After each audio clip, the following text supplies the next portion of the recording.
Voiceover Coffee Shop, episode number 28. Welcome to the Voiceover Coffee Shop, where we share our morning with some of the finest names in voiceover. And now, here's your host, voice actor Andrew Morrison.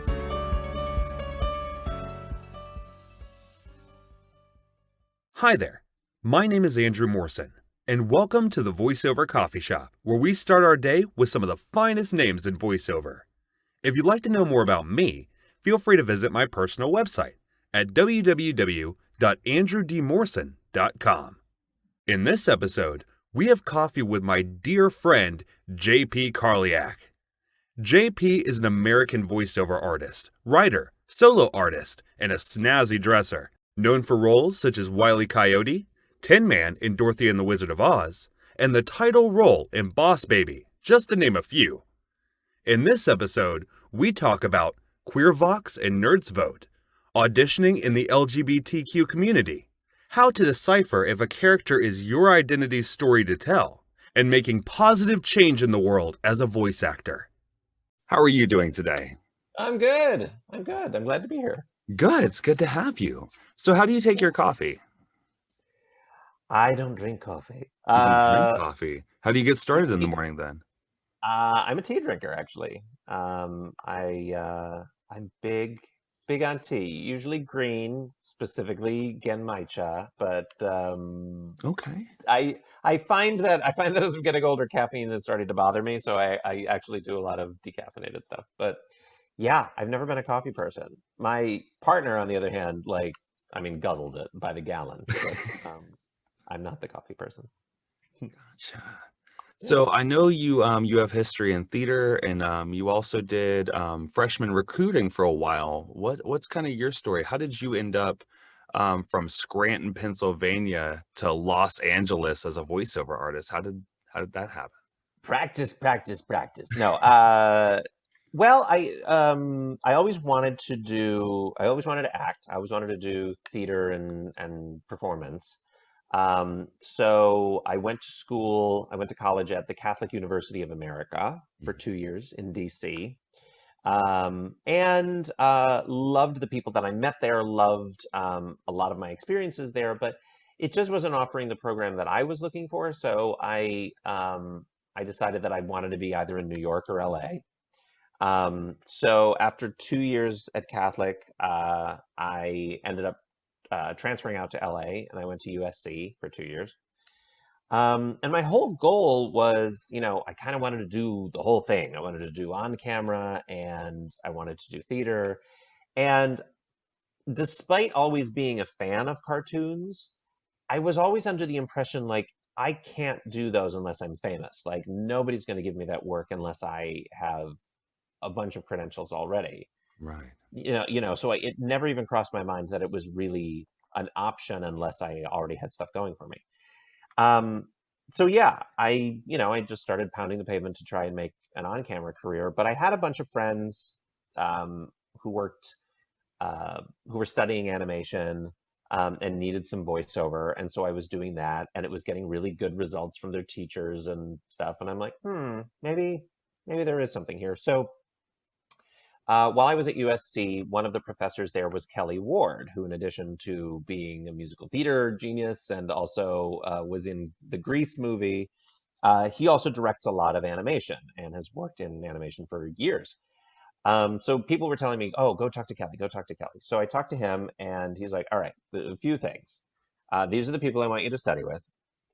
And I sought them out, and I studied with Ginny McSwain, and I studied with Bob Bergen, who became my mentor. And and through Bob, I got an agent, and that was it. The rest is history. And slowly over, I was kind of pursuing both on camera and voiceover for a while, but when you're working a day job and you only have so many dollars that you can use to invest in your career, it slowly started becoming more and more voiceover and less on camera, until my on-camera manager was just like, what are we doing? And I'm like, I don't know. I gotta go. Bye. And that was sort of it. So what made you decide to want to start getting into the director's chair? Well, I haven't really directed a Well, fish. you're the animation director for Voice LA, correct? Oh, for Real Voice LA. Yeah. So okay, so I teach. I do teach, Okay. and I do Okay. demos. I'm not like I haven't done any work there in terms of like directing actual projects or anything. Gotcha. Yeah, Okay. yeah, yeah. I'm not opposed to it. I'd be down for it, but I have a lot of stuff going on right now that I'm kind of good, but we'll Right. see.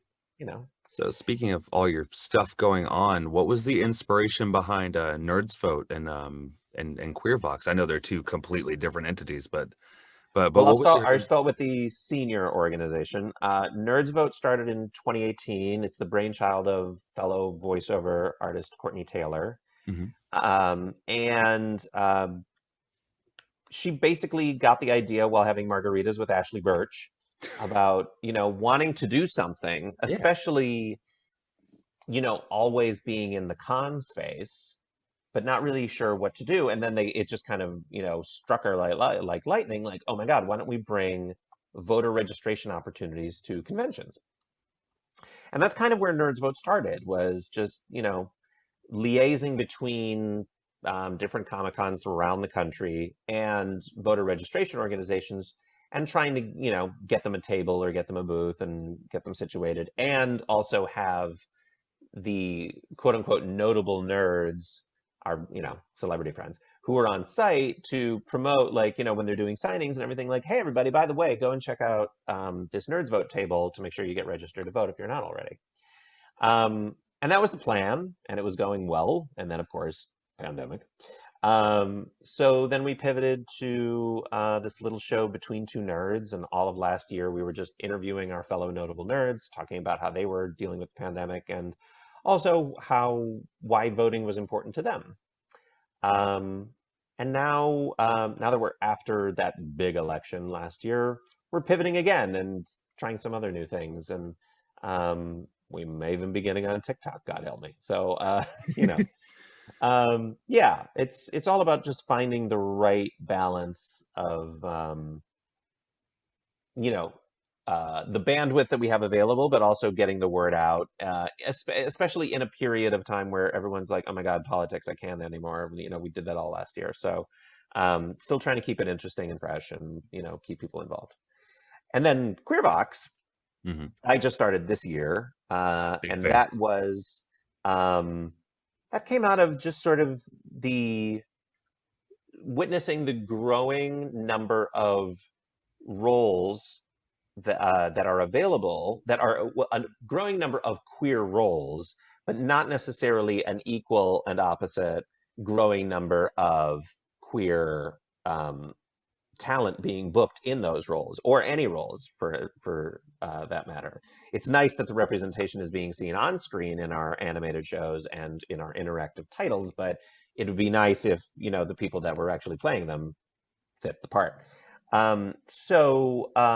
Yeah, I decided to start this little training academy called QueerVox, which basically is it's a pay what you can training ground for aspiring and established queer voiceover people, prioritizing trans and non-binary and also BIPOC queer folks, since those are the most marginalized, and and just trying to get them ready to go into the voiceovers, into the industry, and also, if they are already in the industry, to further showcase them and to highlight them and bring attention to them from casting directors and so forth, so that there is no like, "Ah, I just couldn't find anybody." Like, here they are. There you go. Right.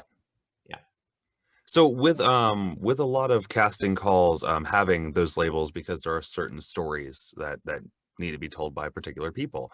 Mhm. A lot of times when casting calls come up, there's often confusion because there's male versus male identifying and female versus female identifying, and so how, when a casting call comes up and you see these labels that within the industry are relatively new, though I'm glad they're there, how do you kind of figure out if you should audition for it and if this is maybe your story to tell?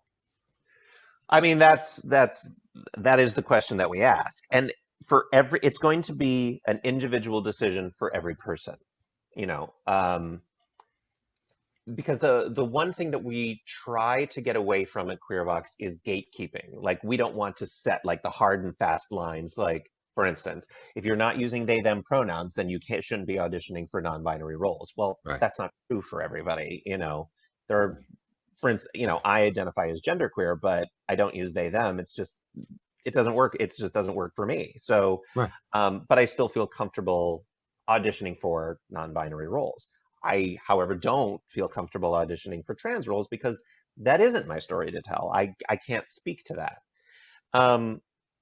You know, so I think it does vary for each person. I do think that when I say is it your story to tell, I don't mean, is it my sister's story to tell? Like, oh, well, you know, my sister went through that, so I can Right. say, not necessarily. Because the truth of it is that I don't like to get into the litigation of whether do you or do you not have the talent to be able, or the acting chops to be able to play a queer role if you don't identify that way, or a trans role if you don't identify that way. You know, I've seen plenty of movies and TV shows that have done a pretty good job of, you know, straight or cis people playing those roles. The problem is that it's not just asking for that authenticity, it's also asking for, if a company is bothering to tell a queer story, but they're not letting queer people tell that story, to play the parts in that story, and the people getting paid for that story are straight and cis people. They're making money off of the stories of queer folks who are marginalized and not able to sustain careers in this industry. And that's where it becomes problematic, is that you're benefiting off of our stories, but we're not allowed to earn wealth off of them. And that's where I have an issue. So Right. as far to get back to your question, as far as how do you make those distinctions, I think a lot of it is a gut check. I think a lot of it is doing the homework of, you know, certainly in the past year, we have all done the homework of, or hopefully done the homework of, you know, what certain terminology means in terms of race, and what our racial history in this country is, and, you know, and learning what those inequalities and disparities are. In the same way, it's helpful to learn that as far as what's affecting the queer community, and learning, like, you know, where your privilege might be or where it isn't, and, you know, and see, and so that you can make an informed decision when those auditions come your way, like, can I authentically bring something to this story? And I know that for some people there's this fear that's like, oh my God, there's so many so many identities coming out of the woodwork, and how am I going to be able to play anything? Where am I going to get cast? Right. The nice thing is that there are so many, there's a dearth of content right now. There's never been more content than there is at this moment. And also, I didn't start my career in established content. Like, I really didn't things didn't really start turning for me until I was making my own content and inviting people to witness it. And then that started the ball rolling. So I encourage everybody, like, if the copy that you're getting is not your story to tell your own, you know, and it doesn't have to be expensively. The nice thing is that you can kind of do it with an iPhone and, you know, and produce your own thing. But you know, tell your own story and get that out there. And that may be the thing that propels you into other things. But I don't want people to feel that by doing the right thing and allowing this authenticity movement to happen, that all of a sudden there's not going to be any work for the straight, Right. cis, white, you know, folks. There will be. So creating your own to be the change that you want to see in media, essentially. Yeah, sure. Yeah. Well, thank you for truncating that. Right. So how do you kind of balance that with trying to be, say we take the example of a new flowering VO that's Mhm. trying to navigate the world because it's definitely a large learning curve when people first start out. So how from the get-go, do you start making strides towards those changes that you want to see? I mean, I think, this is a question that has actually come up in QueerVox Mhm. and even in the classes I teach at Real Voice LA, is the idea of, how do I know what my brand is? How do I network? How do I put myself out there? And a Right. lot of it has to do with, like, when I also mentor some students at USC. And like, the advice that I have for college students is, before you figure out all of the what my type is and what all the roles I want to play and who are the people I'm targeting and what all the networks is, know who you are, who's in here, what's important to you, what are your values, like, what are the things that you want to protest for or fight for, or like, what are the things that upset you or that you want to see change to the world, what are the Right. things that bring you joy, Because focus to on those first. because to put that And into marketing terms, then you can create your unique value proposition.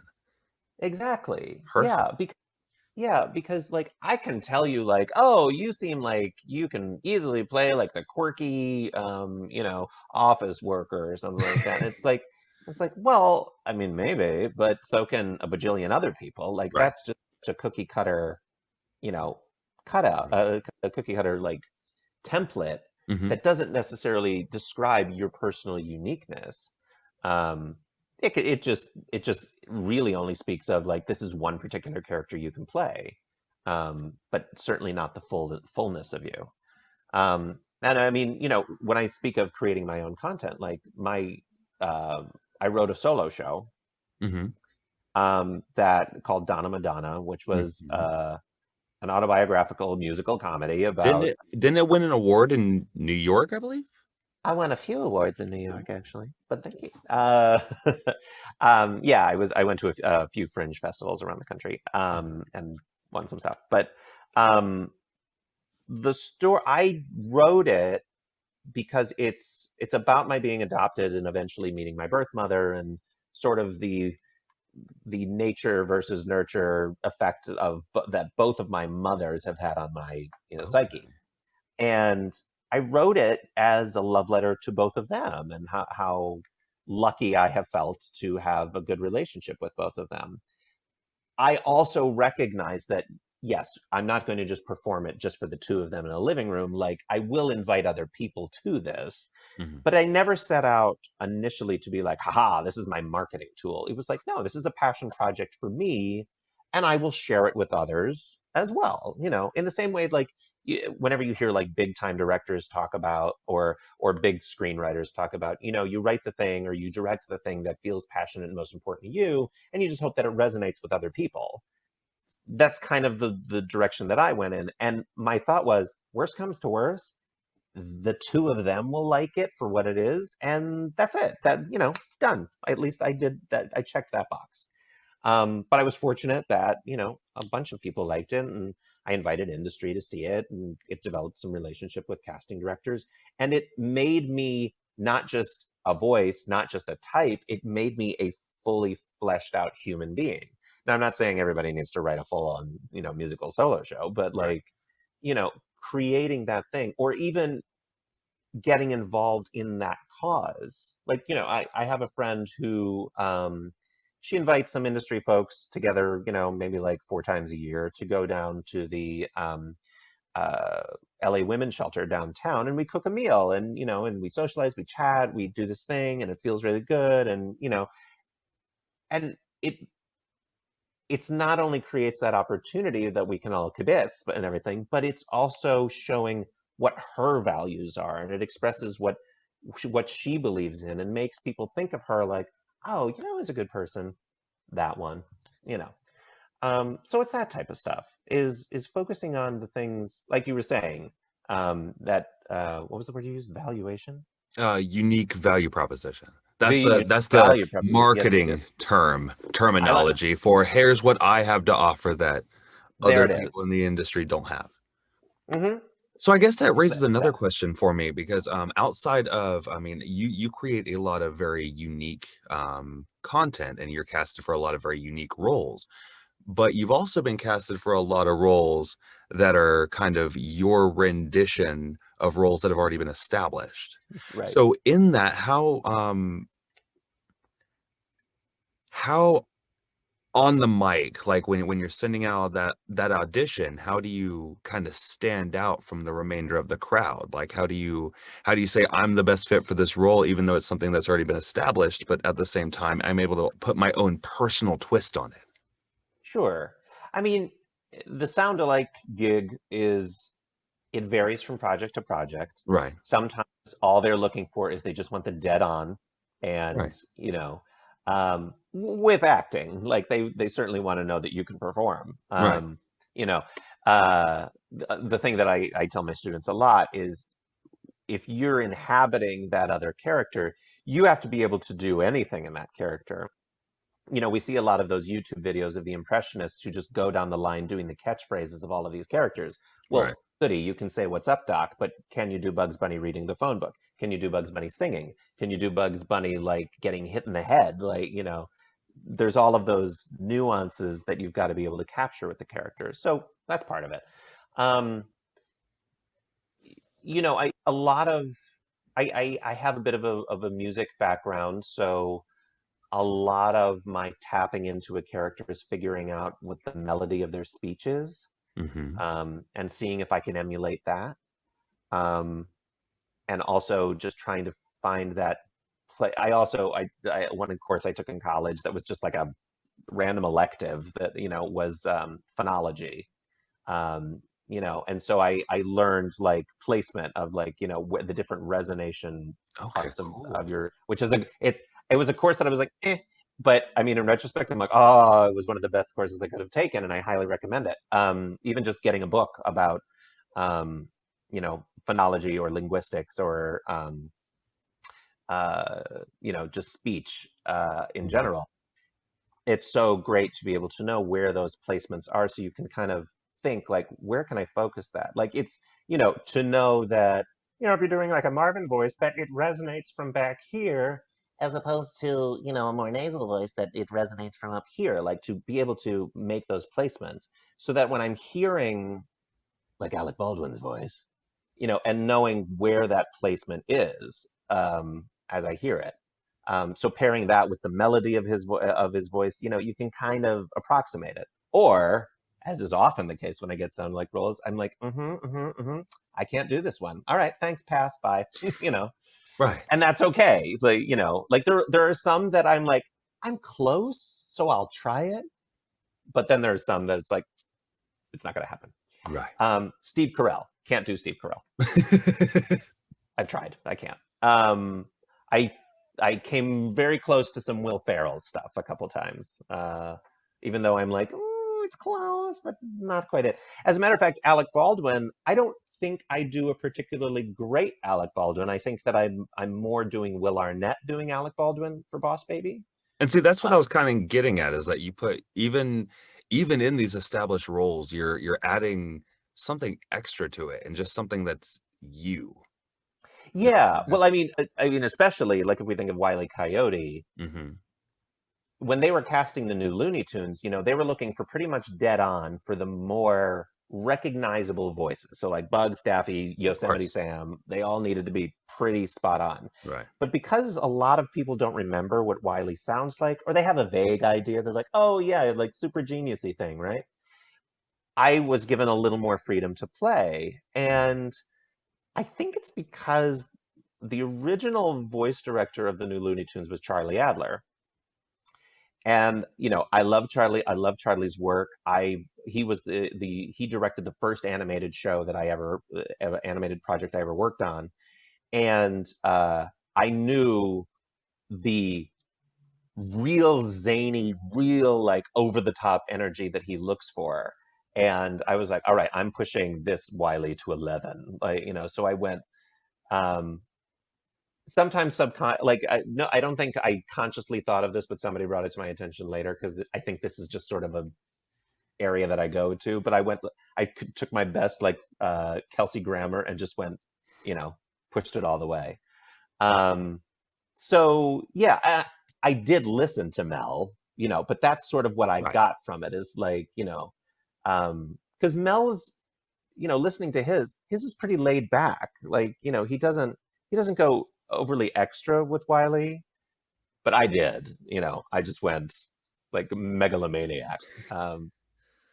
Yeah, so I think it as I said, it varies project to project, and really kind of gauging how much freedom do I have with this, and especially if you can send in 2 takes for an audition, sometimes it's sending them exactly what they've asked for, and then, as you said, in that B take, putting your own spin on it a little bit and being like, do you want a little special sauce? You know, it varies. So speaking of that freedom, what do you do outside of the booth? How do you unwind? Like what does JP, I mean, voiceover is wonderful. It's amazing. But like what other indulgences do you have? God. Unwind is such a triggering word because it feels Mm. like we barely have the chance to do that. Right. But what takes up the rest of my time? Well, I mean, QueerVox has been, you know, a big chunk at the moment. Um, Also, I recently got engaged, so we're in the middle of planning a wedding. Congratulations. Thank You're you. welcome. Yeah, so that's a thing. We're also getting a dog. So yeah, there's a lot of life-changing stuff that we're What kind working of at. dog But are you and getting? before the what kind? Yeah, what kind of dog? We're going to look at one this weekend, a poodle mix, which it's Ooh. kind of, I mean, whether we get this one or not, kind of any dog we end up getting is probably going to be some type of poodle mix because my partner has allergies. Mhm. Uh, but yeah, that's a thought. We're kind of looking for, we have a friend who we call our dog Yenta, Mhm. and she's helping us match with the right dog. And the way she just when we told her kind of what we were looking for, the way she described it was, we're looking for a go anywhere dog. Just like, oh yeah, yeah, like one that's like, hey buddy, you want to hop in the car? Cool, we're gonna go for a ride. Hey buddy, you want to go for a hike? Cool, we're gonna go for a hike. You know, like just like a dog that's like, sure, yeah, whatever. Um, yeah, so that's sort of what we're in the market for. But it's been busy. We traveled a little bit earlier this year. We do like to travel when traveling is safe and okay. Right. And yeah, that's that's a lot of it. I mean, you know, I like to go to movies, concerts, stuff like that when those are Right. available to do. It's mostly just binging TV, lots of TV. But yeah. So if you were to go back to like from right now, you were to just write yourself a letter, and that letter were to go back to theater school you, what would that letter say? Oh God. Yeah, I'm going back. Uh, Dear JP, all caps, calm down. um, yeah, I think there's a lot of stuff that I have stressed about that I don't need to. There's a lot of people's opinions that I have cared about that don't really matter. And a lot of people's opinions that do matter, like the people that are close to me, um, that I maybe should have given a little more weight, uh, including my own. Um, I think I would have told myself to not be afraid of my queerness. I think, you know, I'm in that, I'm a zennial, uh, the cuspy Gen X millennial Right. generation, um, you know, that grew up in a period where, you know, LGBT issues and rights were starting to be a thing. Like during the 90s, Ellen came out, we had Will and Grace, like, you know, all that stuff was happening. But at the same time, there was still a lot of homophobia and repression. And, you know, there still kind of is. Um, so I think there was a lot of fear and a lot of hesitation that I personally had that I wish that I could have just thrown off. Um, yeah. And I think, oh, I mean, since you specifically mentioned theater school me, Hmm. I think the other thing I would have said is all of this stuff about the method and Strasberg and, you know, Meisner and all of that. It's going to work for some people, and you're not one of them. Because I think for me, the schools of acting that involve digging into your own personal trauma and ripping it back up, that can be real damaging. And unless you're like really steel skinned, where you're like, no, I'm perfectly comfy with dredging all that up, it can be really hard. And there certainly, especially if it's under the tutelage of acting teachers that don't know what the hell they're doing. So yeah, I'm not talking about the USC ones, but people I subsequently studied with. You know, I think I would have advised myself to go more towards the Laurence Olivier version of just acting as opposed to, you know, going through severe psychotherapy. Gotcha. Well, thank you for coming on. I really appreciate it. This was fun. God, this flew by. I really hope you enjoyed listening to JP talk about how he went from a traditional theater to finding a home behind the microphone and using his newfound freedom to make positive changes that will change the industry as we know it. If you'd like to know more about JP, you can visit him at jpkarliak.com. Thank you for listening, and I'll see you next time. Thank you for listening to the VoiceOver Coffee Shop. For more information on guests, new episodes, and more, be sure to visit www.vocoffeeshop.com.